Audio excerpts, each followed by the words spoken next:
அன்பு நண்பர்களுக்கு வணக்கம். நான்மணிக்கடிகை பதிவேற்றம் 49 செய்யுள் 47.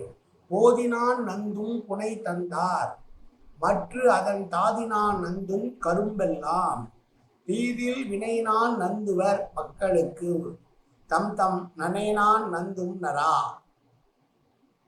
மாலை எந்த பூவினால் கட்டப்படுகிறதோ அதனால் அது மனமும் குணமும் அழகும் பெறுகிறது. வண்டுகள் அந்த பூவில் உள்ள தேனை வருவதால் பொலிவு பெறுகிறது. மக்கள் நற்செயல்கள் செய்வதன் மூலமே பொலிவடைவர். தேன் எந்தெந்த பூவில் இருக்கிறதோ அதற்கு ஏற்பத்தான் அது இனிக்கும் என்று சொல்லுகிற செய்யும்.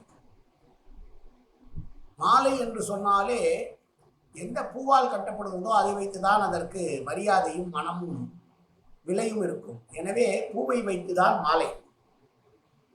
அதே போல வண்டுகள் எப்போது பெருமைப்படும் என்றால் எந்த நல்ல பூவிலே உட்கார்வதோ அப்போதுதான் அதற்கு பெருமை. நல்ல தேன் உள்ள பூவிலே அமர்ந்தால்தான் வண்டுகளுக்கு பெருமை. மக்கள் எப்போது பொலிவடைவார்கள் என்றால் அவர்கள் தங்களுடைய நல்ல செயல்கள் மூலமே புகழும் பொலிவும் அடைவார்கள்.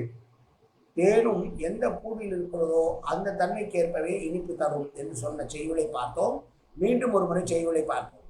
போதினான் நந்தும் புனை தந்தார் மற்று அதன் தாதினான் நந்துஞ்ச் கரும்பெல்லாம் தீதில் வினைனான் நந்துவர் மக்களும் தம் தம் நனைனான் நந்தும் நரா. நன்றி, வணக்கம்.